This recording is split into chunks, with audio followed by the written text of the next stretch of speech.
I'm Dan Babick with FabTV. Hey, Dan.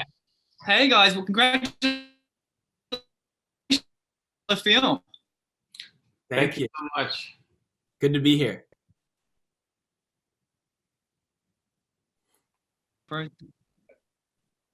Dan, go ahead. Try again. Okay, cool. Well, congratulations, gentlemen, on a killer film. Thank you so much. We're here for it. I've got to say, Lucas, I'm pretty jealous because you've had some pretty famous parents in a couple of films. You had, Nicole Kidman, you've had Russell Crowe, and now you have Michelle Pfeiffer. I know. It's been a good run for me. I'm not sure I'll be able to coast off of the success of my parents in this next phase of my life because I'm entering into adulthood now. So I won't probably have as many parents in movies, but it's been a good run. I know. I mean, I'm like, who else can you get? I'm like, possibly the only person that could trump all of the people that have been your parents in films is maybe Oprah. Yeah, probably Oprah. Maybe that's the only person that even as big as the place. Well, yeah. Well, we'll see. I mean, so I wanted to ask you, Mr. Jacob. Say one more time. I'm not sure what's happening with the connection here, but that's okay. Could you try one more time with their question? So I wanted to ask you, Mr. Jacobs, I'm not going to even attempt to say your first name. I've tried multiple times. What was your main intention with directing the film? What was your intention throughout? To capture the incredible tone that the book offered. It was a tone unlike any other, and it was a world unlike any other. And so I felt like this was a chance to tell a story that's never been told before.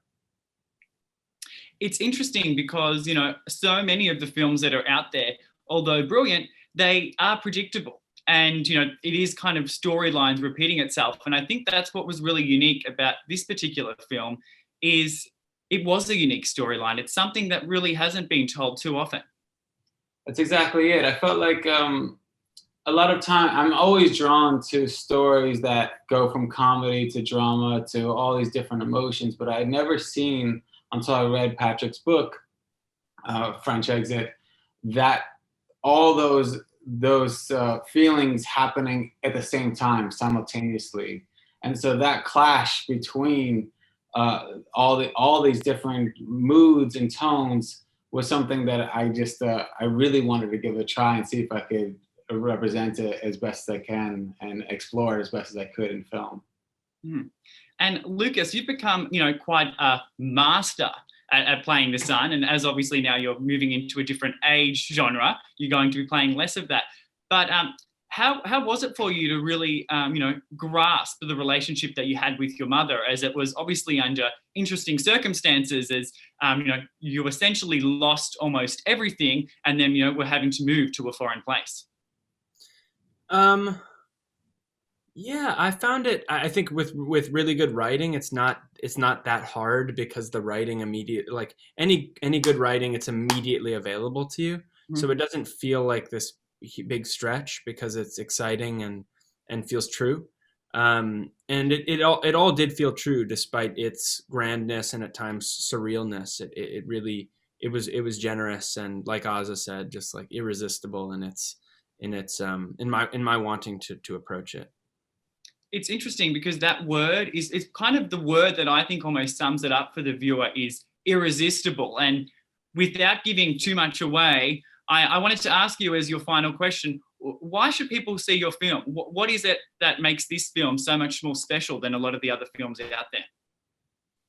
I think it's a world that's really nice to go into, and it's people that are really interesting to be surrounded by. One of the things that drew me so much to wanting to tell this film was to be in this world, to be with these characters, and to find the individual and kind of amazing path that they all take to wind up ultimately finding each other. I found